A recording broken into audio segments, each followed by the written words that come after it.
big finding we had was that bail in Buffalo is set far higher than in New York City.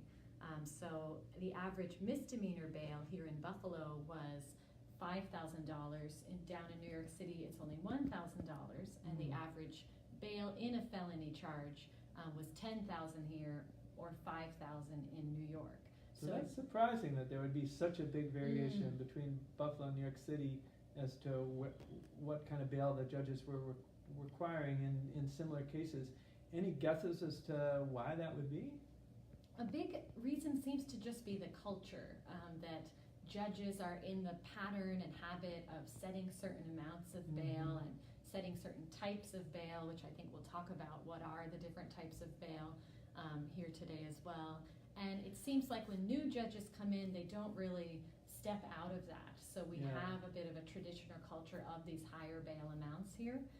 And that really goes against what the both historical and current purpose of bail is, which really is just supposed to mean when you're charged with a crime and you appear in court, the judge sets a bail, which is some stake that you have to help you return to court. It doesn't have to be money, it doesn't have to be a lot of money, and so that's where this discussion comes in. But the basic purpose of bail is to make sure that defendants return to court for their trial date after they're have initially been arrested or taken into custody. That's right. You want to make sure they come back, so you ask them to post the money so that if they don't come back, you keep their money. Yeah, and you want concept. to release them as well, right? So bail allows you to release people so that they're not held in jail before their next court appointment throughout their trial. So because these are people who haven't gone to trial yet or haven't entered a plea, so they're innocent until proven guilty, so you don't want to lock people up when they haven't been found guilty of any crime yet. That's right. And over 2/3 of the people in our Erie County jails are pre-trial, are people who legally are innocent and have not been convicted of anything. So one problem is, as a basic matter of justice, incarcerating people when they haven't been found guilty of a crime. And you mentioned some people simply can't afford to pay the bail, and so that's why they're in jail, even though it's pre-trial. But how about people who can muster the money for the bail? What are some of the impacts of them, of setting money bail and setting high amounts for money bail? So many of those people in the current system that we have will pay that bail through a bail bondsman if they're able to come up with the money. And that means that the bail bondsman gets to keep a certain percentage, and it depends on how much their bail is, but it can be significant, 10% of the amount that the bail bondsman keeps, and they never get it back. And there's just such interesting research out there too about the impact of bail on the person's case. On the one hand, we see that people who can't make bail and can't get out have much worse trial outcomes. That may be because they have much less access to their defense attorney. They then come back to court sometimes in a jail uniform, and that can bias the jury. So that's one, but even people who get out have those follow-on effects, as you said too. And another interesting piece here is we really don't see that it makes a difference to whether people come back to court or not. Okay, which is the original purpose, is make sure they come back to court. So posting bail or posting high money bail doesn't make people more likely to come back to court? It doesn't, and some studies have found that it makes them less likely to come back to court when bail is set. And I could kind of imagine that the trauma of that experience that you go through maybe leads to people being less likely to come back, or just that people who are living in poverty have a lot of challenges coming back to court. But actually, the Vera Institute down in New York did a study where they had judges set all these different types of bail, some money, some not, sometimes where someone just has to sign a kind of pledge to the court saying, I will come back. And on average, 88% of everybody came back, regardless of the type of bail that was set. So it shows it's really not working to serve that original purpose. Yeah. And so you focused on cash bail, and you said that's what the kind of bail that judges were setting here in Buffalo, and I understand that's true around the state. But actually they have a lot more choices. So tell us, what other kinds of bail could they be using other than the cash bail? So there are actually 9 types of bail on the current law that we have in New York State. So we should say as well, we're in this whole statewide national conversation on bail reform calling to end money bail, the total use of it for misdemeanors and for some felonies. But in the meantime, here in New York State, we actually already have one of the most progressive bail statutes in the country, and it's just not being used. So we saw in Buffalo that judges only ever use 2 or maximum 3 of those 9 types of bail that we have. And they were using all of the ones that involve money and cash payments.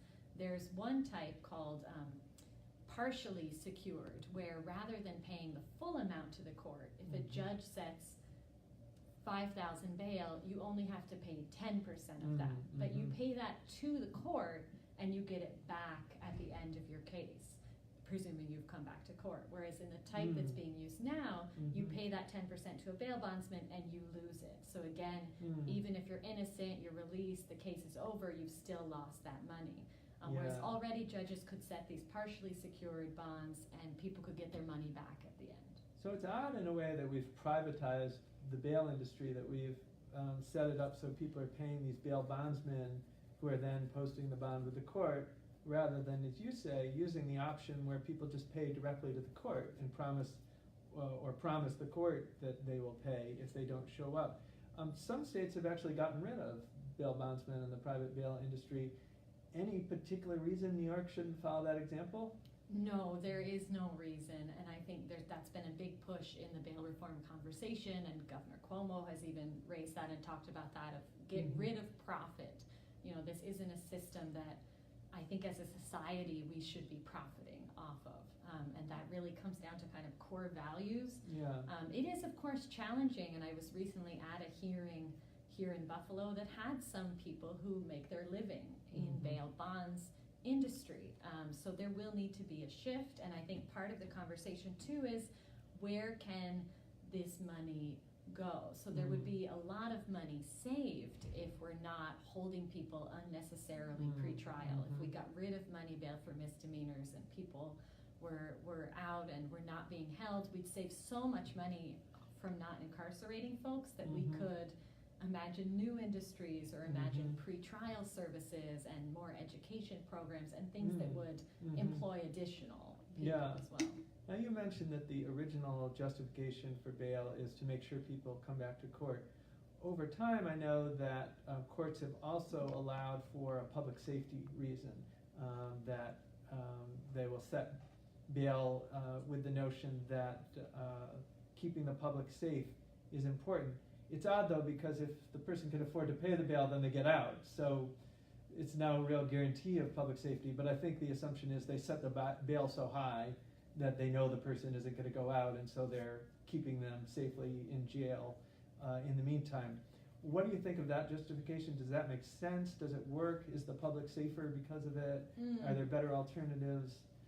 What about the public safety dimension? Right. I mean, as you said, I think it's really disconnected whether someone is likely to go commit some harm in our bail system, because if you can pay, you can just get out. And so, yeah, there's many arguments that say getting rid of the money bail element would make us safer, because you could really base whether you're holding someone or releasing them on records and things like that.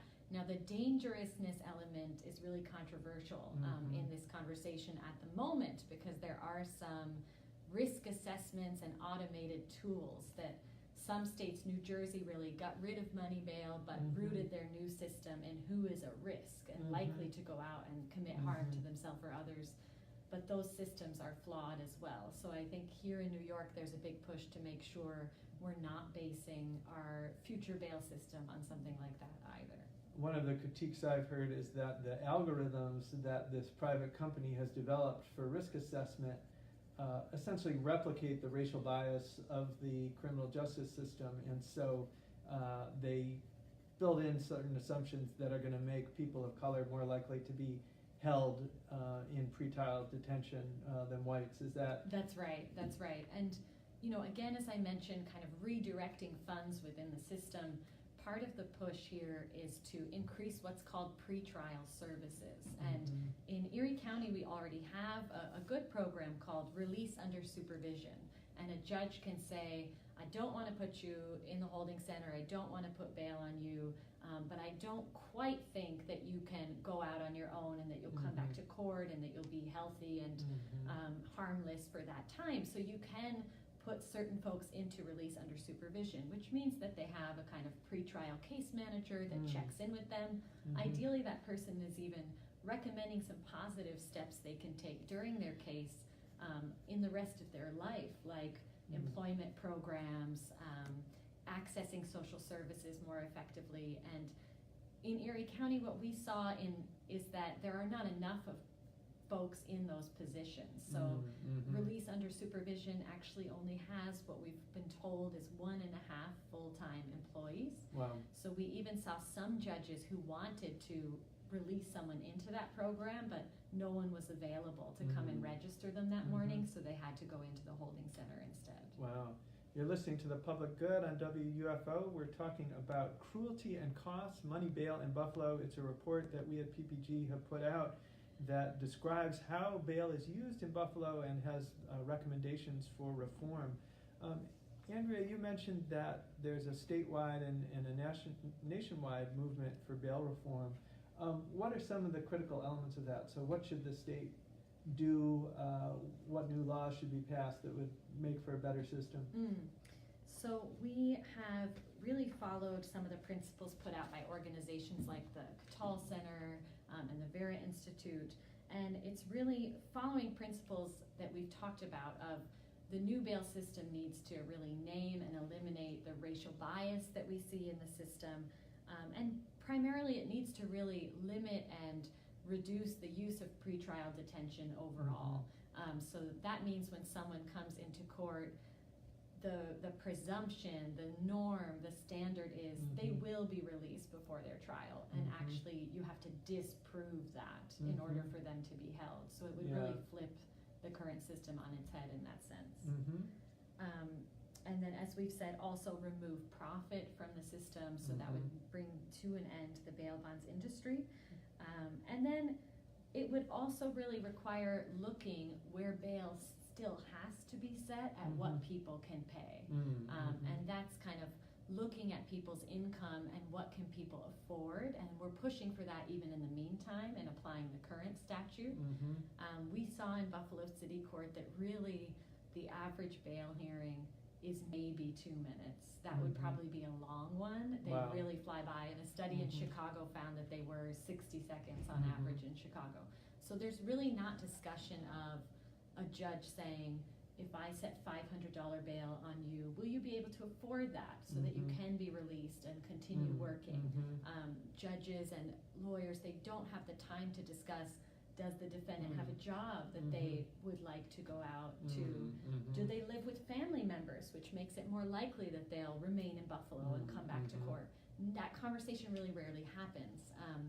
So we're really looking for, I think, for judges to take that time. Then locally as well, we're in the meantime asking for the district attorney to stop having requests for bail in misdemeanor cases as well. Just flat out, don't ask for money bail in misdemeanor cases, and that would eliminate a tremendous number of these cases, right? It would. Including a lot of people who are in the holding center in pretrial detention, even though it's a misdemeanor charge, because they couldn't afford to post that bail. That's right. And I mean, we saw money bail set on things like the lowest level of trespass charge, you know, so someone could be cutting through backyards in a neighborhood. We overheard a case actually where it was only a violation, where a neighbor called in a noise complaint on somebody across the street, and the police came and ended up bringing that person in. Wow. And they got money bail set on a noise violation. Noise complaint. Oh my gosh. So there were a couple of things that came out of the study that surprised me. One was, and we sort of heard this on the side, it seemed to me, I don't know if it's actually in the report, but we heard accounts of cases, the rare case where someone doesn't make the court appearance and the bail bond has been posted by the bail bondsman. One thing we heard was that the bail bondsman doesn't necessarily then actually have to pay the court, that the courts don't always go back to the bail bondsman and say, this person missed their court appearance, you have to pay us. What could explain that? That seems very odd to me, that, there'd be this system where if the person doesn't come, the bail bondsman's supposed to pay, but then no one actually makes them pay. Yeah, there's a strange and familiar relationship between bondsmen and the folks in the court system. And so I did hear that just recently in a room full of Buffalo criminal attorneys, and they said out of the whole room, only one of them could think of a time, one case in the last 10 years, where the court actually chased down a payment from a bail bondsman. And I feel like that is, again, a culture in the system that no one is challenging. Yeah. And it's just one example how most of us out in our everyday lives, we don't know what's happening at arraignments, we don't know what bail is being set, and we don't know anything about these types of practices. Another thing that we heard was that part of the incentive for judges to set money bail and set it high so that they essentially know that the person's going to remain in the holding center is that they're assuming that this case is going to be resolved by a plea at some point, and that it'll be a guilty plea, and it will include some time in jail. And if the person essentially gets the jail time out of the way right now in detention, then it makes the whole process a lot quicker and easier from the court's point of view, because then when the plea agreement is reached, they can just agree time served and let the person out. So it's kind of a streamlining method.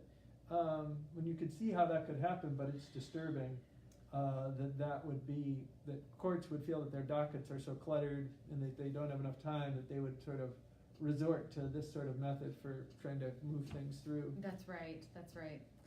And So, then just on ahead. that point, we saw a lot of variance between judges. So I think there are some judges using bail to clear their docket and have fewer people with repeated hearings in their courtroom. There are, of course, a couple judges who are trying to ask people about how much can they afford, how much do they earn. We saw only one do that consistently. There's a newer judge we know who's starting to do that, which is great. But we saw a huge variance from one judge who set money bail in 90% of the cases before them, down to someone who set money bail in only 35% of the cases. And that was quite jarring for me to see, because that means if you're arrested for something on Friday versus arrested for something on Monday, when the next judge has just started, your result is going to be totally different. So that seems like a real violation of some of our core principles. So you mentioned that it happens really quick, that it's like a 1 minute or 2 minute hearing. What are the judges relying on to make that decision of whether to set bail and how much to set it at? So the way the typical bail hearing works is that the judge will come in, and the judge, the assistant district attorney or the prosecutor, and the defense lawyer, which is almost always a public defender in our city court, they actually do all have a 1 page of information about the defendant, but it's very limited. It's really from the perspective of the criminal justice system. So they have a matrix that kind of says, how many times has this person been arrested? How many times did they fail to appear in court before? And a few things like that. But then the judge will say, district attorney, I'll hear you on bail, and the district attorney says, for some reasons, which often are very short and not really spoken out loud, they'll say, we're looking for $2,500 bail. And then the public defender gets a moment to respond. They'll almost always say, we want this person released, and then the judge rules. And that's really it. So it's also that speed as a family member or the friend of the defendant who's out in the gallery listening to all this. You wouldn't really know why bail was set at a certain amount. I mean, we had law students and our staff in listening, and we didn't know why bail was set at certain amounts. There's almost never a reason given out loud. And in theory, the judge should be evaluating what's the risk that this person won't return for court, and if I'm going to set money bail, what could this person afford to pay? What would be enough to make sure that they would come back, but not so much that they wouldn't be able to pay it and they would just sit in jail, even though I kind of think they should go free. I just want them to be able to come back. That's right. But there's not, as you describe it, enough time for that discussion to really take place. They're just looking at something that's got the rap sheet, the prior convictions and arrests, and then prior failures to appear, but not really a discussion of what's the situation in this case. That's right. And typically there's no discussion of what family ties does the person have in the community, how long have they lived in Buffalo, are they associated with church or community groups, and that can all count. Those are Right. items that are pulled out in our New York State bail law that tells judges what can you weigh, what can you consider. So the law says they can do that, they just really don't have the time or don't take the time under That's our, right. our current culture and current system. So we've talked about the state, what the state can do, they can change the law. We talked about what the prosecutor could do. He could just simply tell his district attorneys. What kind of response have you heard from District Attorney John Flynn about bail reform? So District Attorney Flynn has said that he has directed his prosecutors to not seek bail in misdemeanors except for those with repeated failures to appear.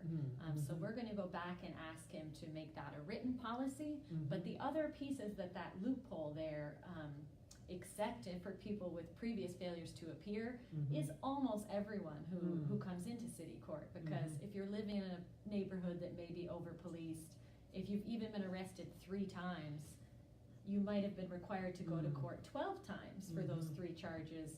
You might have missed a couple. So another local piece is to improve our reminders as well. We're looking for the county to bring in a text message reminder system, which I've heard from other counties really only costs $1,000 a year and helps people make sure they're coming back as well.